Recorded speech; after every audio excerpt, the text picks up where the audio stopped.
Assalamualaikum warahmatullahi wabarakatuh. Kali ini saya akan membahas mengenai fungsi genap dan fungsi ganjil. Nah, untuk itu, pertama yang kita lakukan adalah mendefinisikan apa itu fungsi genap dan apa itu fungsi ganjil. Untuk fungsi genap, apabila kita mempunyai suatu fungsi f(x) dan apabila nilai x yang ada di dalam suatu fungsi f(x) ini kita ganti ke negatif x, maka dia dikatakan suatu fungsi genap apabila nilai dari f negatif x itu sama dengan si nilai fx. Sedangkan apabila kita mengganti x menjadi negatif x pada fungsi fx dan menghasilkan suatu nilai f negatif x itu sama dengan negatif fx, maka fungsi tersebut bisa kita sebut sebagai dia fungsi ganjil. Nah, untuk kasus yang pertama, pada saat si fungsi genap ini, apabila kita ingat pada saat proses pembuatan suatu grafik fungsi yang menggunakan refleksi, maka suatu fungsi genap itu menghasilkan grafik yang simetri terhadap sumbu Y. Lalu, untuk yang fungsi ganjil, grafik fungsi yang dihasilkan itu simetri terhadap titik asal, atau dengan kata lain, dia simetri terhadap titik 0,0. Lalu, sebagai contohnya, apabila kita diminta untuk menentukan apakah fungsi-fungsi berikut ini termasuk dia apakah fungsi genap, fungsi ganjil maupun fungsi atau tidak merupakan fungsi keduanya, maka yang pertama, apabila kita mempunyai si fungsi fx sama dengan 2x kuadrat min 2x plus 1, maka hal yang pertama kita lakukan adalah mengubah nilai x-nya menjadi negatif x, atau dengan kata lain kita mempunyai f negatif x sama dengan 2 dikalikan dengan negatif x pangkat 2 dikurangi 2 dikalikan dengan negatif x ditambah dengan 1. Di sini kita menghasilkan adalah 2x kuadrat plus 2x plus 1. Nah, dari sini apabila kita bandingkan si nilai f negatif x dengan fx-nya, di sini kita punya 2x2 ini ekuivalen. Terus plus 2x, di sini negatif 2x. Ini tidak ekuivalen. Terus di sini plus 1, ini plus 1, ini ekuivalen. Karena di sini terdapat suatu nilai yang tidak ekuivalen, maka untuk fungsi yang nomor 1 itu dia tidak merupakan fungsi genap maupun fungsi ganjil. Karena untuk fungsi f negatif x ini kita tidak bisa membentuk dia menjadi fungsi fx, atau dia tidak bisa kita bentuk menjadi suatu fungsi negatif fx. Lalu untuk yang contoh kedua, sebentar, berarti yang di sini adalah TK atau tidak keduanya. Untuk fungsi yang kedua, apabila kita mempunyai nilai fungsinya adalah fx sama dengan 4, maka untuk membuktikannya, berarti kita rubah dulu x ke dalam negatif x. Atau dengan kata lain, kita punya f negatif x sama dengan, apabila kita masukkan fungsi x-nya adalah negatif x di sini, maka nilainya di sini adalah 4. Ya, karena di sini kita tidak punya variabel x, atau dengan kata lain, berapapun nilai yang kita masukkan ke dalam x, maka nilainya pasti 4, karena dia suatu fungsi konstanta. Sehingga apabila nilai x yang kita ambil di sini itu bernilai negatif, maka nilainya tetap 4. Sehingga suatu fungsi f negatif x itu nilainya juga 4. Karena dari dua fungsi ini, fx sama dengan 4 dan f negatif x juga sama dengan 4, maka untuk soal nomor 2 itu merupakan suatu fungsi genap. Karena nilai dari fx sama dengan f negatif x. Ya. Nah, untuk itu sebelumnya kalau kita buat dia ke dalam suatu diagram sebagai contohnya, untuk nomor 1 di sini kita masukkan dia adalah fungsi x sama dengan, mohon maaf, awalnya dia adalah fungsi y, terus 2x pangkat 2 dikurangi 2x ditambah 1. Nah, jika kita lihat di sini, untuk soal nomor 1 tadi, apabila si fungsi yang di sebelah kanannya ini kita cerminkan terhadap sumbu y, maka hasil pencerminannya itu tidak sesuai dengan si garis yang berada pada sumbu di sebelahnya, di sebelah kiri y ini. Atau dengan kata lain, si fungsi f ini, si fungsi nomor 1 ini bukan merupakan suatu fungsi genap. Akan tetapi, apabila kita lihat dia dengan titik asal di sini, maka apabila dia dicerminkan terhadap titik asal, harusnya di bawahnya grafik di bawahnya sumbu X di sini harusnya ada suatu grafik lagi karena ada pencerminan dengan titik 0. Akan tetapi di sini kita lihat bahwa tidak ada grafik F yang lain yang ada di bawahnya suatu sumbu X atau di bawahnya sumbu 0. Sehingga fungsi fx ini bukan merupakan suatu fungsi genap maupun fungsi ganjil. Ini untuk fungsi yang nomor 1. Ini kita hapus dulu. Nah, untuk fungsi yang kedua, kita tadi memiliki adalah y sama dengan 4. Nah, untuk fungsi y sama dengan 4, di sini bisa kita lihat bahwa apabila si sumbu y ini merupakan suatu garis yang menjadi titik lipat, apabila kita melipat si titik koordinat ini, maka grafik yang terbentuk di arah plus dan grafik yang terbentuk di arah negatif, ini apabila kita lipat dengan menggunakan sumbu y, maka kedua grafik tersebut akan saling berhimpit. Atau dengan kata lain, mereka memiliki nilai-nilai yang serupa. Sehingga untuk fungsi fx pada saat fx sama dengan x itu merupakan suatu fungsi genap karena dia simetri terhadap sumbu y. Ini untuk soal nomor 2. Nah, saya lanjutkan ke soal nomor 3.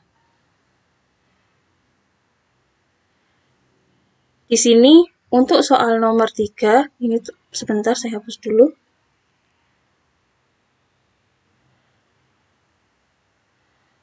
Nah, untuk soal nomor 3 di sini kita punya bahwa fx-nya adalah 2x kuadrat plus 1.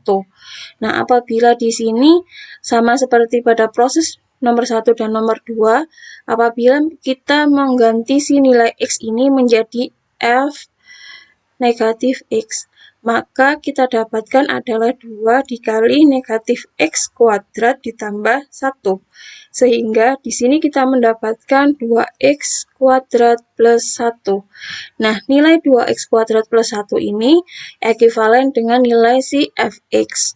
Sehingga nilai dari f negatif x itu ekivalen dengan fx, atau dengan kata lain, untuk soal nomor 3, f-nya merupakan suatu fungsi genap.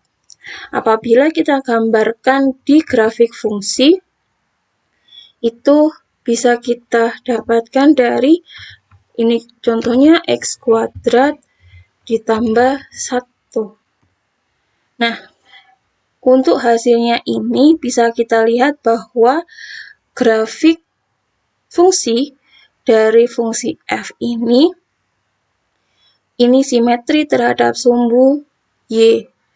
Jadi apabila ini kita tekuk atau kita satukan dari kedua grafik ini terhadap sumbu y, maka grafik yang ada di sebelah kanan akan berhimpit dengan grafik yang ada di sebelah kiri.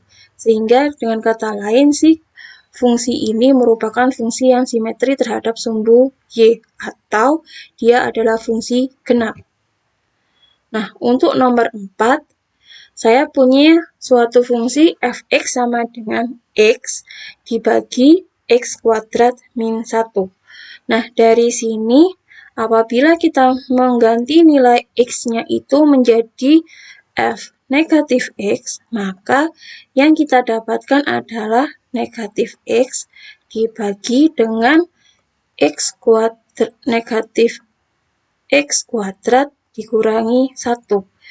Atau dengan kata lain, ini kita punya negatif x dibagi x kuadrat min 1. Atau ini bisa kita tulis menjadi negatif x per x kuadrat min 1, atau ini sama dengan, karena x dibagi x kuadrat min 1 itu miliknya fx, maka di sini kita dapat menuliskan negatif fx.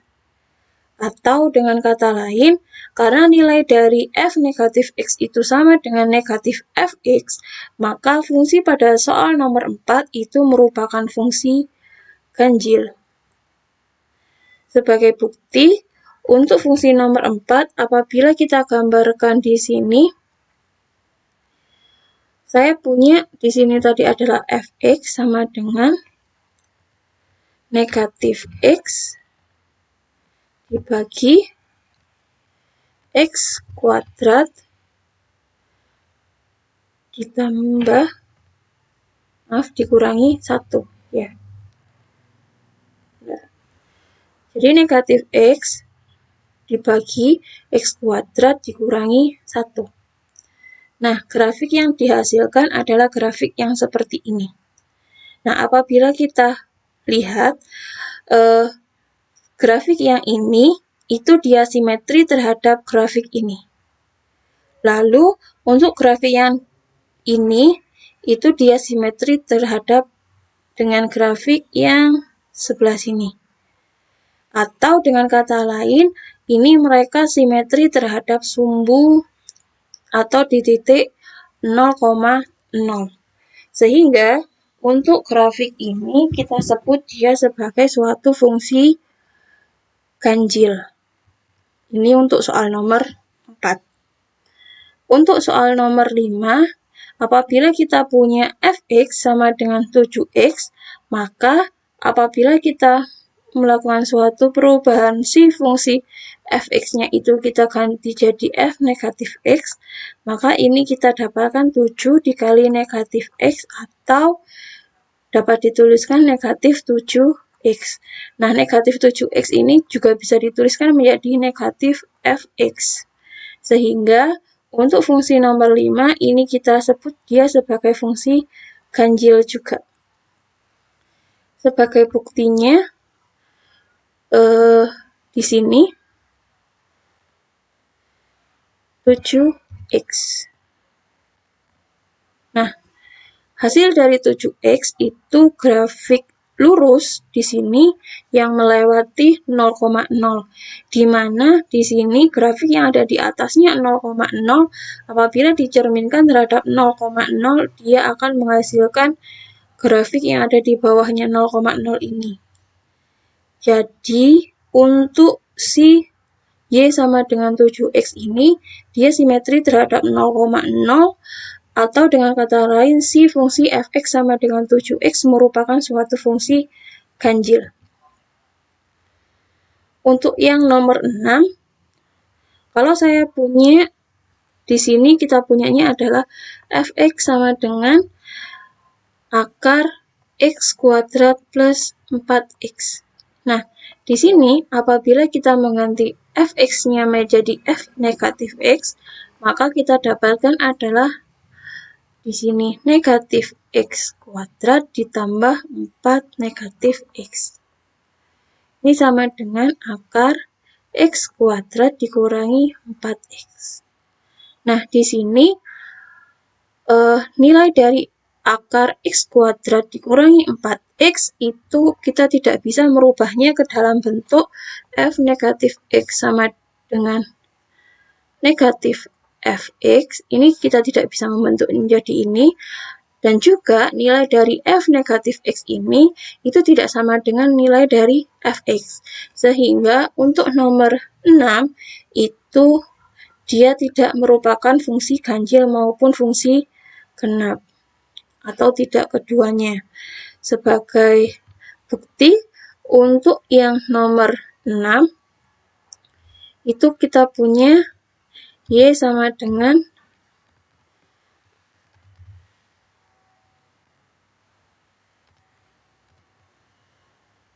di situ tadi x pangkat 2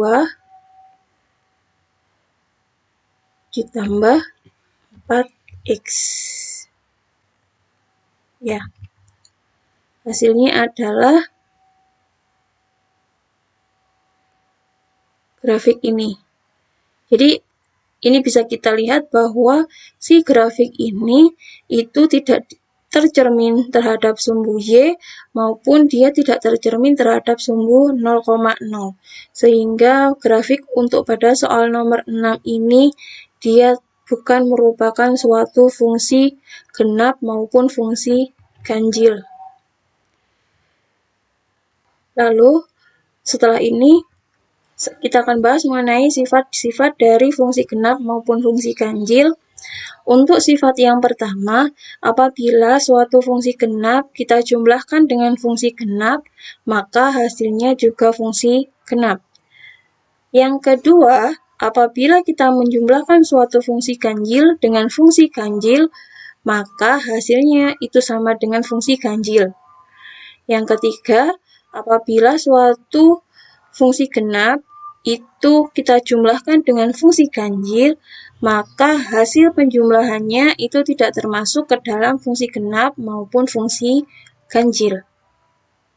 Jadi, dia akan kembali ke fungsi genap apabila fungsi genap itu dijumlahkan dengan fungsi genap, fungsi ganjil dijumlahkan dengan fungsi ganjil akan menghasilkan fungsi ganjil. Apabila dua fungsi itu kita jumlahkan, yaitu fungsi genap dengan fungsi ganjil kita jumlahkan, maka hasilnya tidak bisa kembali ke dalam bentuk fungsi genap maupun fungsi ganjil. Terus sifat yang kelima, yaitu apabila kita mengalihkan dua buah fungsi genap, maka hasil dari perkalian itu merupakan fungsi genap itu sendiri. Akan tetapi, untuk fungsi ganjil, apabila kita mengalihkan dua fungsi ganjil, maka hasil dari perkalian dua fungsi ganjil itu akan membentuk suatu fungsi genap. Terus, yang ke-6, hasil perkalian dari fungsi ganjil dengan fungsi genap itu akan membentuk suatu hasil fungsi genap. Fungsi ganjil. Jadi apabila perkalian yang terjadi itu sama-sama fungsi genap atau sama-sama fungsi ganjil, maka fungsi yang terbentuk itu adalah fungsi genap. Akan tetapi, apabila dilakukan perkalian antara fungsi genap dan fungsi ganjil, maka hasil perkalian yang terbentuk itu akan menjadi suatu fungsi ganjil. Sekian dari penjelasan untuk fungsi genap dan fungsi ganjil.